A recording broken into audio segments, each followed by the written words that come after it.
and welcome to I Helped Make That. Now, I want to begin by letting you know that if you thought we were talking about Get Shorty the movie, unfortunately, you are on the wrong podcast. Instead, we are actually talking about the TV version that came out in 2017 with one of the cast members, Lidia Porto. Thanks for coming on, Lydia. You're so welcome, Kevin. So, Lydia, when you got on the show, were you offered the part or did you have to audition for the part? The part of Amara de Escalones, I did audition for the part. Yes. I had moved to LA only 3 years prior. Luckily, I had auditioned for Rachel Tenner, our casting director, previously. So she brought me in for this audition. And back then, we were still having auditions in person where the casting director could coach us. And she kept telling me that the pilot was going to be directed by Alan Coulter, who was famous for the Sopranos TV series. And so it was a real balance between comedy and groundedness. And so the audition was coached by the casting director. I'm sure that she coached all of the people who auditioned, but it was really helpful because she understood the tone of the show and who the director was going to be. And she really helped me with that first audition. Then when I got the call back, I worked with Kirsten Warren, who's a really wonderful actress. I had just done a movie with her. I knew she was fantastic, and she had just advertised that she was starting to take on students. So I went and worked with her, and she was familiar with the project. She really helped me dive even deeper into the character, and she helped me prepare for the callback. And that was it. It was just one audition and one callback, and then I was cast. So, what did she do to help you prepare for the role of Amara? Well, first of all, she really bolstered my confidence and told me that she felt like I could really play the role. And then she really helped me explore what it meant to Amara to have her empire sort of threatened, because that's the situation that she's in when we first start the show. She's being betrayed by one of her right hand people. And she's trying to find a different avenue for laundering her money. And also keeping in mind there was this nephew character, and that she wants to leave this empire to him, but at the same time, she doesn't want to leave it too soon. So she helped me sort of explore the complexity of the character. And one of the big things that we found was, while Amara is reflecting on this proposal that the Chris O'Dowd character, Miles Daly, comes to her and says, "Hey, you can launder your money by making movies." She's completely unfamiliar with this, but at the same time, she's desperate for another way to launder her money, but she's got to reflect on it, was to find the silences that Amara doesn't necessarily respond right away to her proposals, and she doesn't necessarily show her hand because, she didn't get to be a mob boss by showing her hand. So finding those silences was really key. And in the audition, I got the feedback that those silences really made the reader uncomfortable and really showed her power, that people who have power don't necessarily go around talking loudly or talking really fast. They know they're in power. They don't need to hurry. They can take their time and reflect before they speak. And that was one of the things that the showrunner really liked about my audition. He mentioned that in several interviews, and I got Kirsten helped me find that pacing, when I was reading it and working on it with her. Okay, so then after the callback, how soon was it until you heard you got the role? It was pretty soon. I don't remember because it's been a few years, but it was only a matter of days. They didn't make me wait a really long time. It was exciting. Okay, then what was it like to first be on set? Well, it was super exciting. I felt like, I was working with real pros. We had people from Broadway. We had people who had already been regulars on other shows. We had Ray Romano, for crying out loud, a national treasure. We had Chris O'Dowd. Um, and I and Sean Bridgers. So these people had pedigrees. These people were fantastic actors. Now I had confidence in myself, but I didn't have the pedigree that they had. This was my first series as a regular cast member. And I just came into it thinking, I don't want to mess this up. I've got to hold my own with these great actors. That's what I kept thinking when we first started shooting. Okay, then what was it like to actually get to work with them? It was fantastic. It was fantastic. The level of work was so good. And I've got to mention Goya Robles. He played Yago. He was also relatively new. If I'm not mistaken, this was his first series as a regular as well. Great training from New York. So impressive. He blew us out of the water. And when you have like every level, like you're already expecting it from Ray Romano and you're expecting it from Chris O'Dowd, but when you have the new actors come in and also blow you out of the water, everybody thought the level of acting is going to be fantastic on this show. And we had just a lot of fun because we're actors, we live for acting. And then you're in a playground where everybody's great. It was just mind blowingly fun. We would meet with each other. We were staying in a hotel. Most of us were staying in a hotel in Albuquerque because that first season we shot it in Albuquerque. And we would meet with each other, run our scenes. You could tell that these people were really devoted to making the best work possible and they were willing to put in the time. So you felt like you were working with professionals, really talented people, that it was going to be a lot of fun. And because we were staying in Albuquerque, we kind of socialized as well. So when we had free time, we would go do things in Santa Fe. We would go out to eat. We would gather at the hot tub at the pool. And so we became friends and colleagues all at once. It was Mhm. really intense. It was really fun. Nice. So, then what was it like just to film the entire first season besides, what you've just talked about? Well, we were going back and forth from New Mexico Mhm, to LA.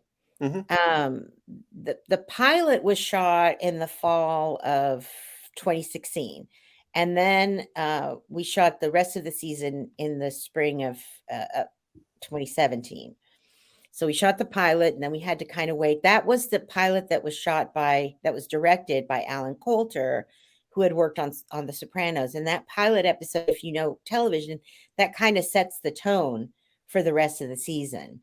So we got to work with this fantastic director, set the tone, find our characters, find our footing, and then we started shooting in the spring, going back and forth. It was really exciting. There was a couple of times when they chartered a plane for the entire cast. This was the first experience for me to fly on a chartered plane, and we'd fly on a chartered plane, and the trucks with all our equipment would drive to LA. It was really intense. And I guess, that's how it went. We just went back and forth mhm, from New Mexico to LA. We had a really cool set for Amara in New Mexico. mhm, They had acquired this building that used to be an auction house for livestock. So it had a lot of ground where the trucks could park. And then they took the main building and transformed it and made it into Amara's office, Amara's casino, Amara's dining area.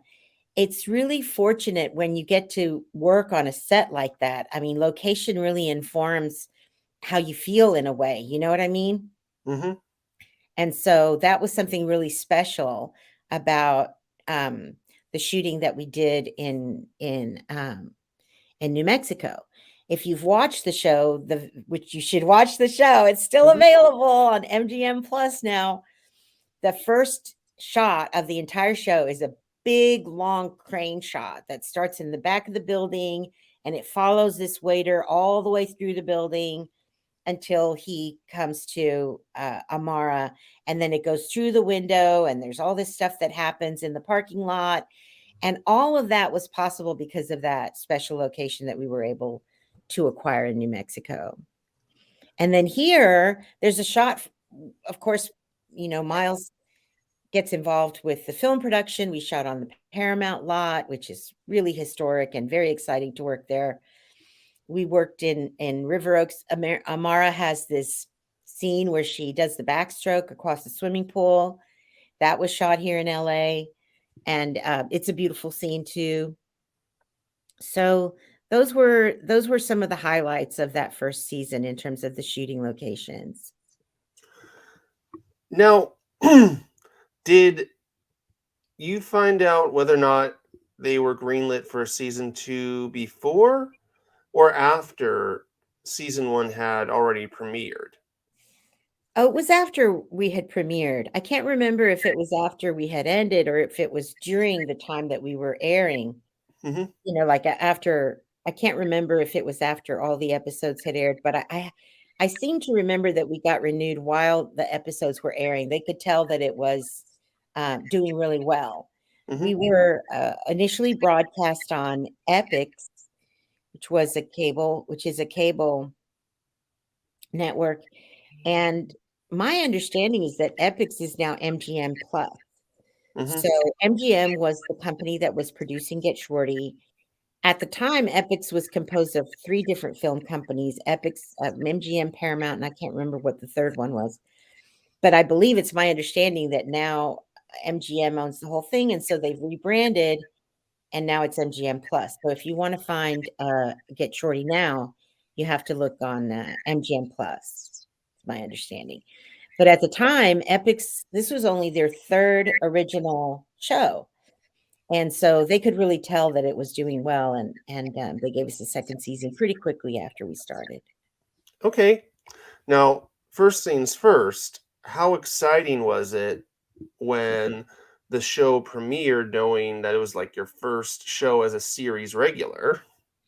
It was super exciting. We had a great premiere.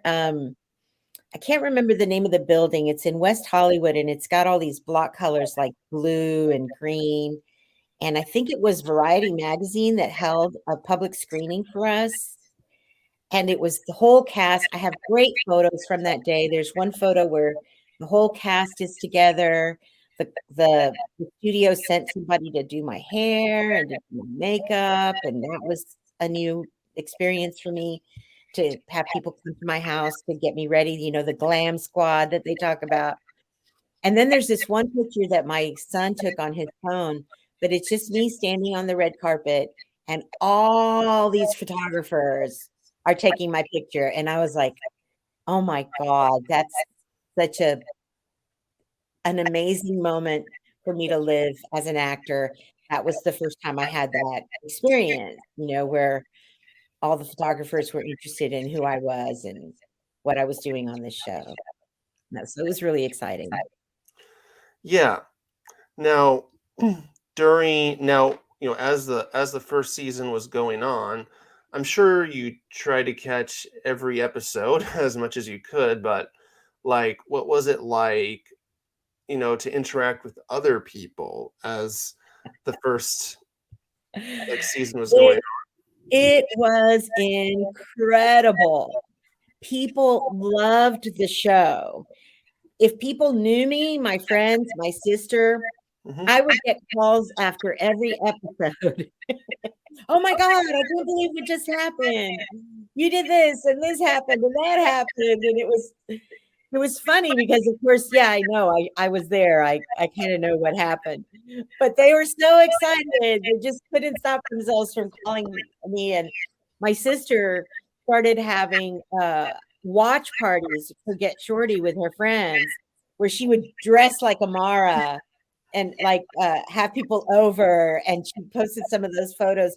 She got so into it and got a lot of her friends to start watching the show, and people were signing up for Epic just to be able to watch Get Shorty, to the point where Get Shorty was influential in helping Epics expand to markets that they hadn't been on before. Like they, at the time, I don't think they were on DirecTV, and I believe it was like Centrum was another cable network that they weren't on yet.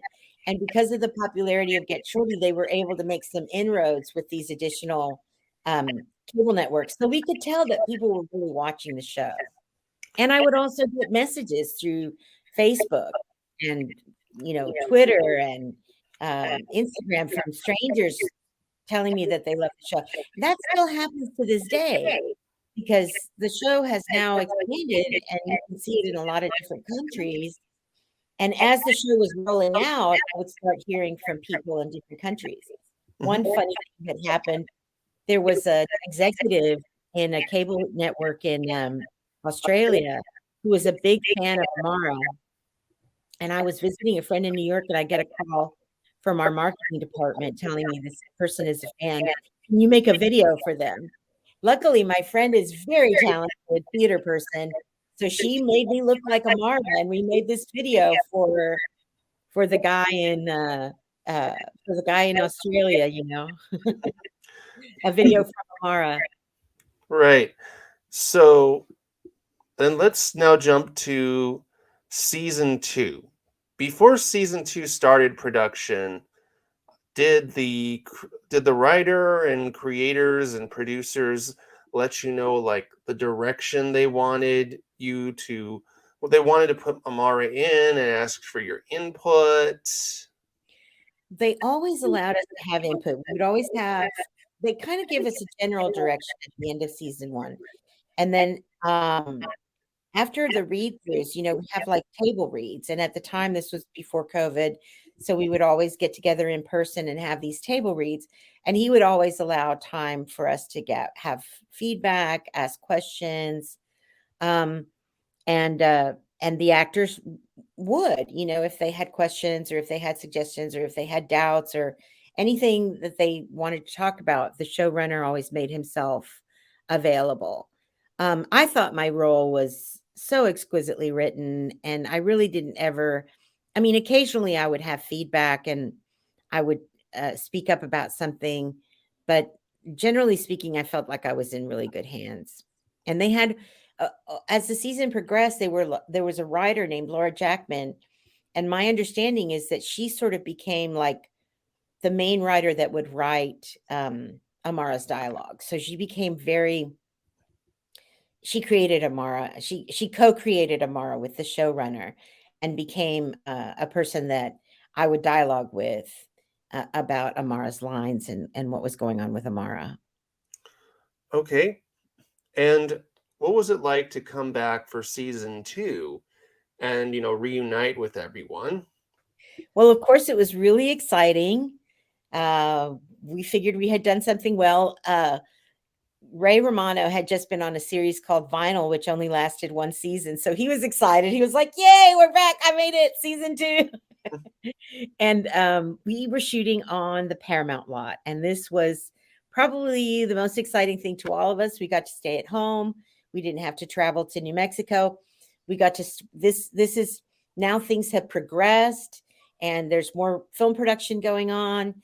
So we shot everything in LA, and Amara has moved to LA, and her romance with Ricky has advanced. So now they're living in a beautiful house in LA. My understanding is that Amara's house, the set for the interior of Amara's house, was shot in the same place where they shot part of Citizen Kane. So that was very exciting to me. And I love Paramount. It's a great, beautiful, historic film production studio with a lot of the original buildings from the 1920s. So that was a wonderful season. We had a great season here in in in LA shooting that. And if at the end of that season, Amara has to hightail. She almost gets married, then she has to hightail it out of town, which took us to Guatemala for the 3rd season, and that we shot in Vancouver. Were there any, besides just more film crew, were there any differences between filming season 1 and season 2? The biggest difference was just that, where we were shooting. When season 1, we were shooting in New Mexico, we had to be away from home. There was a lot of desert. Of course, New Mexico was standing in for Nevada, um, Pahrump, Nevada, which is where Amara was, and where Miles Daly was, and Yago, and everybody starts out in this little town in Nevada. The 2nd season was happening in LA, so we shot it here in LA, and then the 3rd season was in Guatemala, and we went to Vancouver. They have a lot of wooded areas that beautifully stood in for Guatemala, and so the main differences in terms of how we were shooting between the 3 seasons was the location. The other thing that changed in season 3 is because we were in Canada, a lot of the crew had to be Canadian. And so some of the people that we had gotten used to in season 1 and season 2 couldn't come with us, like uh, Nani Casillas, who did my hair so beautifully, and Elena Arroy, who really created the makeup palette. But in season 3, Amara really wasn't looking like that. If she was living in Guatemala, she was wearing more indigenous clothing. She was really more simplistic. So the whole style for Amara changed in season 3. Mm-hmm. Okay, so then back to season 2, like how do I say how do I say this? Oh, back to season 2. When you were filming season 2, did you know whether or not you were going to be greenlit for a 3rd season, or was it more just a wait and see type situation? It was always a little bit wait and see. I don't think we were just automatically given 3 seasons. Mm-hmm. We had to let season 2 start airing, and then we found out that we got a season 3. Okay. All right. So then, season 2 came out. Were you getting like the same type of response as you were with season 1, or were there like any differences? Well, by then, the novelty had worn off a little bit, so I wasn't getting the nightly calls after every single episode, but most of the people who started watching it continued to watch it, and I still got communications from fans, and I started getting recognized. I actually traveled to Barcelona a little bit after. It was in the fall of 2018. Mm-hmm. So that would have been, I think, after season 2. Mm-hmm. Barcelona, Spain, somebody recognized me from Get Shorty. Now, they weren't from Barcelona, they were from New York. Mm-hmm. They were traveling to Barcelona because I was like, "How are you seeing the show here?" Um, but but that was my first sort of random somebody just recognizing me on the street as Amara from Get Shorty and telling me how much they love the show. But since then, that has happened more often. It happens on a regular basis. Okay, but then in the season 2, let's go back to when you were filming season 2. In the season 2 finale, you had that huge stunt, Yeah, where you had to drop out of I think it was a hotel window in a wedding dress. that's Like, right. how was that choreographed and filmed? Well, it was a hotel window. It was a 3rd floor window.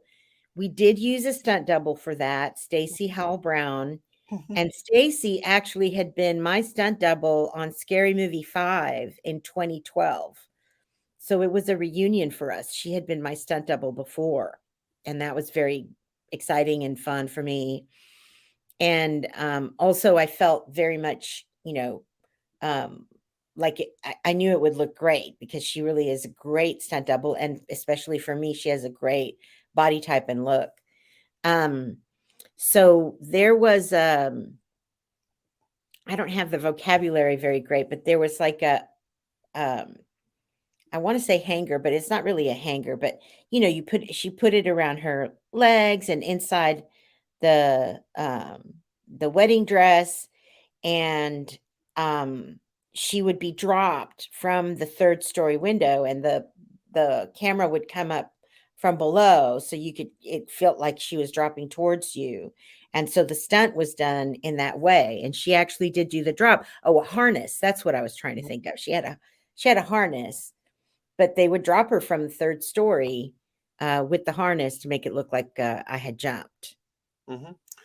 But did And then you? I would pick up, once I was on the floor, they had a different dress for me that was more raggedy and like a little bit torn up and stuff. And I had broken my leg. Amara had broken her leg. So I crawled, the rest of the crawling and escaping, that was me. Mm-hmm. Now, for people who may not have seen the Get Shorty show, it's more inspired by the book and movie than it is a direct adaptation. So there are like many differences. Chili Palmer is now Miles. Um, Shorty now refers to his daughter rather than Martin Weir, which is Danny DeVito's character. And of course, and the producer, whose name I gotta be honest, I don't remember off the top of my head, was Gene Hackman in the movie. And that is now Ray Romano's character. And Ray Romano and Gene Hackman, they did a movie together, Welcome to Mooseport. I saw that movie. Yeah, did Sofia Vergara was in that movie too. yeah, did Fellow Colombian. yeah, but did they ever mention that on set, just out of curiosity?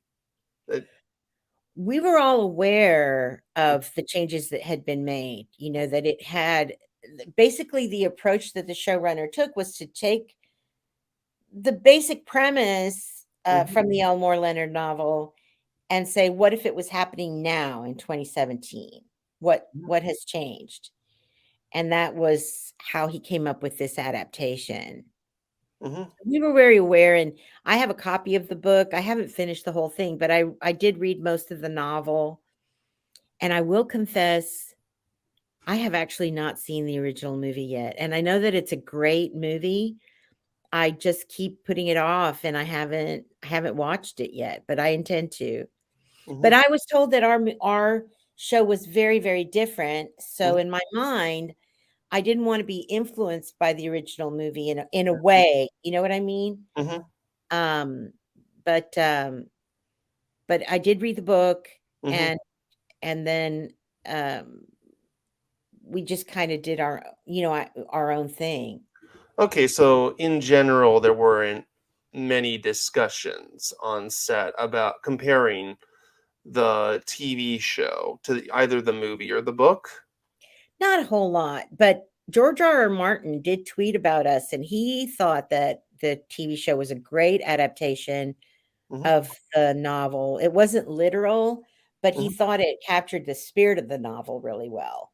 mhm, And so there was that, I felt like that was a great compliment from somebody that is a great novelist himself. mhm, Um, and Miles, Chris O'Dowd, when he was asked about the difference, he would say that Get Shorty the movie is like going to a bar on Saturday night, and Get Shorty the TV show is like going to a bar at 3 a.m. on a Tuesday. Gritty, the Saturday night bar is going to be sparkly, and people are going to be dressed well, and everybody's on a date, and it's all happy. Whereas our adaptation is grittier, it's funkier. It's like the dregs of humanity kind of approach. mhm. Now let's get to season 3. So you had filmed in Canada, and you had a mostly different crew.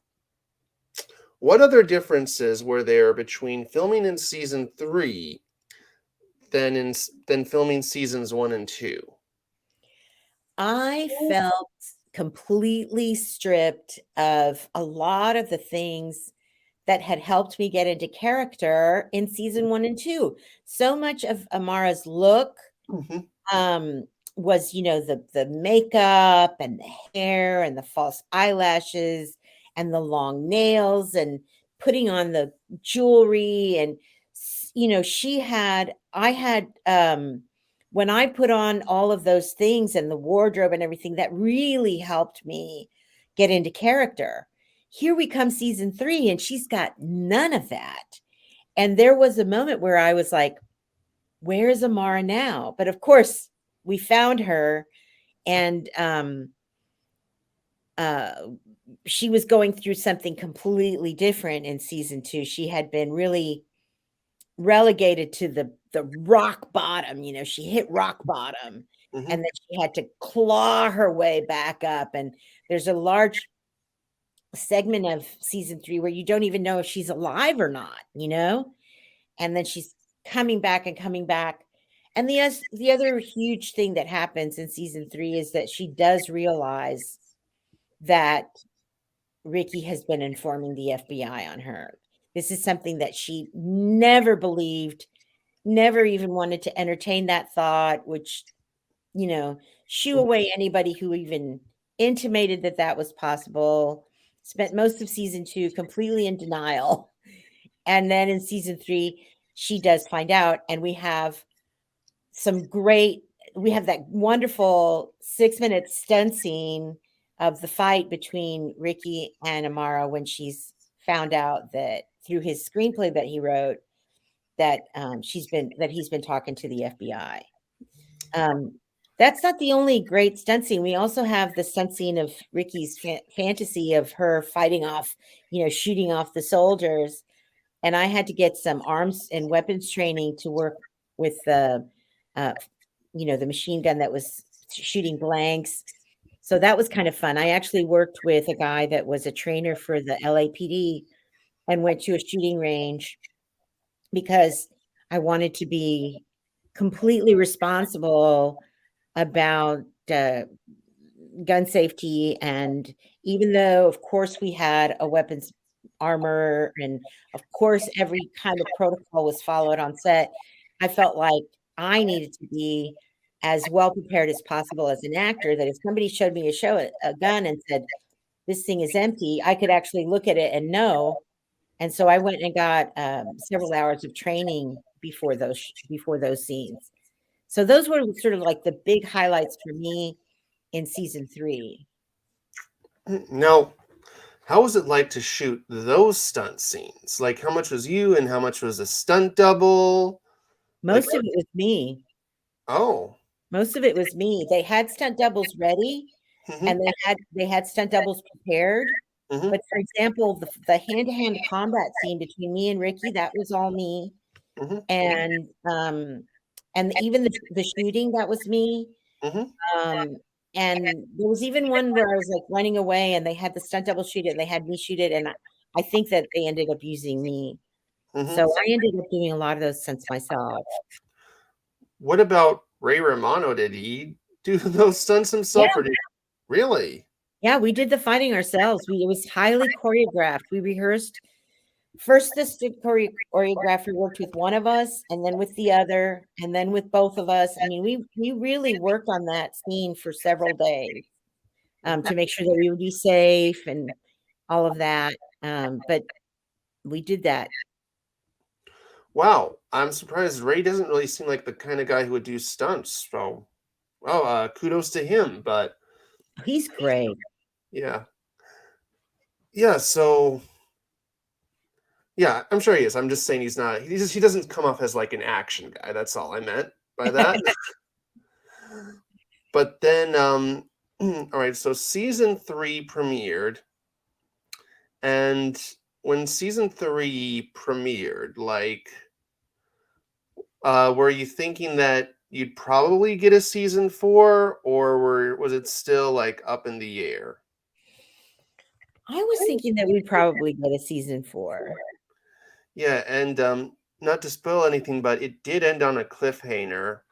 It did, and I think that we expected a season 4, Hmm. and that's why we were setting it up for that, or the showrunner was setting it up for that. Yeah, but then of course this came out in 2019, and we all know what happened. I don't think we have to exactly. I mean, it's probably not the only thing that's been delaying, at least delaying season 4, but we know exactly one thing that happened. But even when productions like did start opening up again because of after the what had started to lessen, were you still expecting like a season 4 then? Well, by then, no, I think it had become clear that there wasn't going to be a season 4. A lot of the actors had taken other projects. Davy Holmes, our showrunner, had moved on to other projects. Sometimes I still talk to Goya Robles, and Mm-hmm. we have a secret dream, not so secret. I'll say it now on this podcast, that there would be like a reunion movie, like some series have had, where there's been an abrupt end to the series, that because it got canceled or because of other circumstances, and they'll come back years later and make like a 2-hour movie that wraps up the loose ends and gives fans that closure. And I dream that we would maybe one year do that. But even that is difficult because we've got some great actors on our show and they're all doing other stuff. It's kind of hard to get the band back together, I would Yeah. imagine. Mm-hmm. Yeah, and especially now you have a recurring role on home economics, I of course. do. I do. I was so fortunate. I got a second chance at being a regular on a show, and it's called Home Economics. It's on ABC. Very different character from Amara, but she's still, I think, got that feistiness. Mm-hmm. She's a housekeeper nanny that's like multi-talented and no tiene pelos en la lengua, which is an expression that says she doesn't have hair on her tongue. She will speak her mind. Mm-hmm. And she is a great character to play. I've really enjoyed. We've had 3 seasons and we're still waiting to see if we're going to get a 4th one. Yeah. When was the third season of that show? We um we wrapped it up this past spring. Okay. Yeah, it finished airing in the spring. Mm-hmm. Can't remember exactly the date, but I think it was sometime in February, or maybe it was the winter. Mm-hmm. Yeah, but even with even if a season 4 or a reunion movie, and honestly, I wouldn't exactly rule out season 4 because good God, there have been so many shows that have been coming out again so late. It feels like what Curb Yeah, Your Enthusiasm comes Curb out Your Enthusiasm. every That's 5 exactly the show years, I was thinking of. Yeah, or years Atlanta. later. Yeah, Atlanta. Atlanta. Hmm. You're right. Yeah, it seems like now shows coming out having seasons that come out like years later. Either they get seasons that come out years later, or they get full blown reboots. Yeah, Um, but you never know what can happen.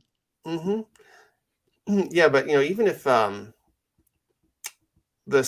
season 3 or a reboot never happens, we still sorry a season 4 or a reboot never happens, we still got 3 great seasons full of very interesting and well developed characters, great acting, and beautiful cinematography. And as someone who's read the book, watched the movie, and watched the TV series, I think this is probably my favorite iteration of the 3, if I'm going to be honest. Wow.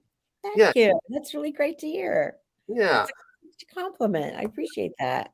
Yeah, you're welcome. Honestly, although I think also what helps is that, because it is a TV show, you get to more time to delve into these characters and find out more about, their complexities and backstories, and and have just more time to give them more depth that, just one book or one movie just doesn't really allow, which I think is which is not to decry cinema or literature.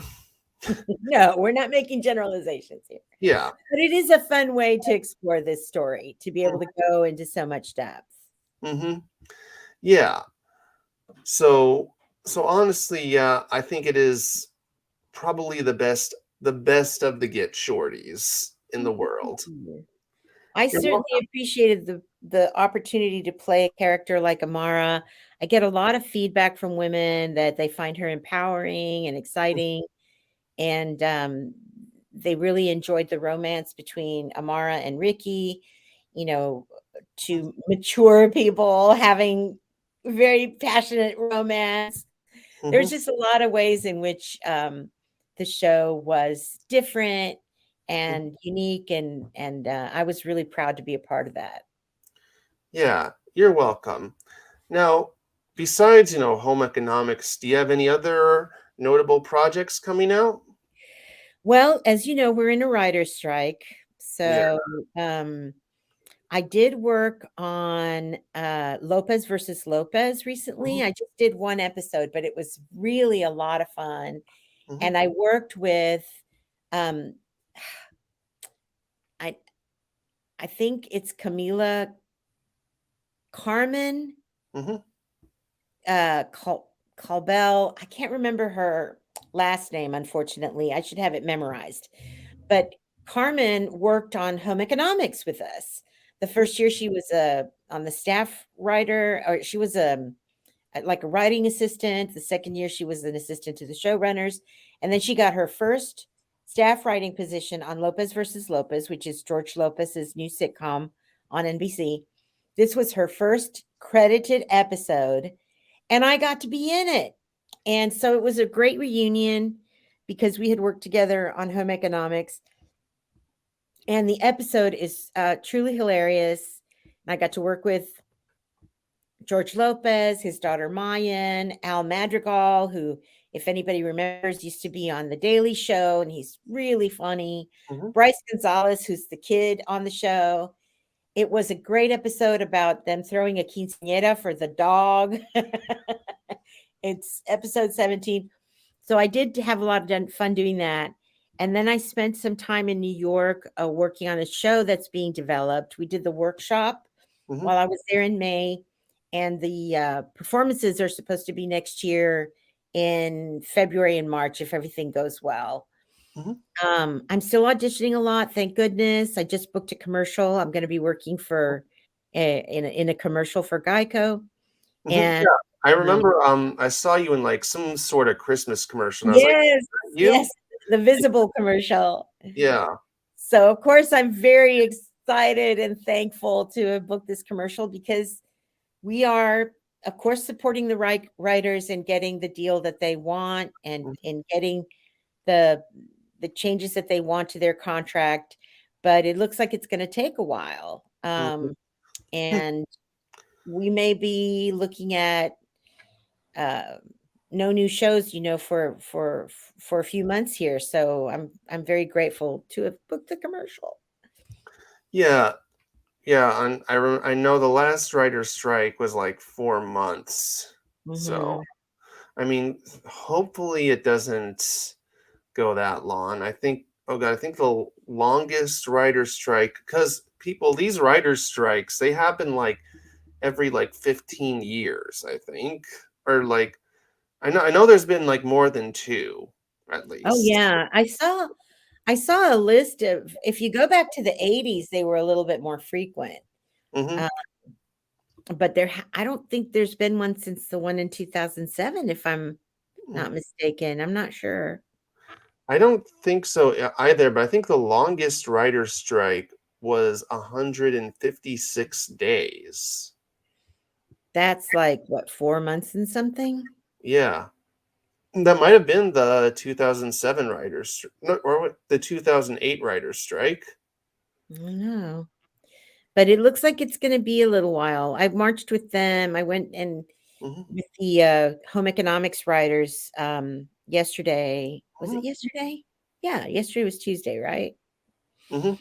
Yeah. And uh, they were telling me that there aren't they're waiting now. The producers are waiting until they finish negotiating with the actors. We have our SAG after a theatrical concert contract is also up for renewal. Mhm. at the end of the month, and they started negotiating today. So Mhm. they keep sort of putting off the writers and saying, "Oh, we have to work things out with the DGA," and well, now we have to work things out with the actors, and so Mhm. um, those things keep they keep sort of putting it off, and Yeah. it might make it go longer. Mhm. Yeah. No, yeah, things really do need to change. I mean, good God, there's like streaming services have literally like deleted content that can't be found anywhere else. Mhm, So like they're literally like deleting shows from existence or mhm. shows and movies from existence. Yeah, things have changed so much. Hmm. Um, I really hope that they are able to work out a contract that, I mean, there's no guarantees in life, but that at least, if you get a job, you're gonna be compensated in a way that you can live, you can live off that job. Hmm. And from what I understand, there's it's just, anyway, I don't know all the details because I'm not a member of the guild, but I just wish them well, and I hope that they get what they need from their contract, something that they can live with and something that addresses, some of these major concerns that they have. Hmm. Yeah, but on a lighter note, before we end, do you think you could get into character as Amara to tell everyone that the show's over? Hmm. Okay. So have you stayed and watched the whole show? I hope you're still here. I hope you haven't left yet because the show is not over yet. Okay. Okay, And now, well, now it's over. You can go. okay, well, that was I help make that, and I'll see you all later.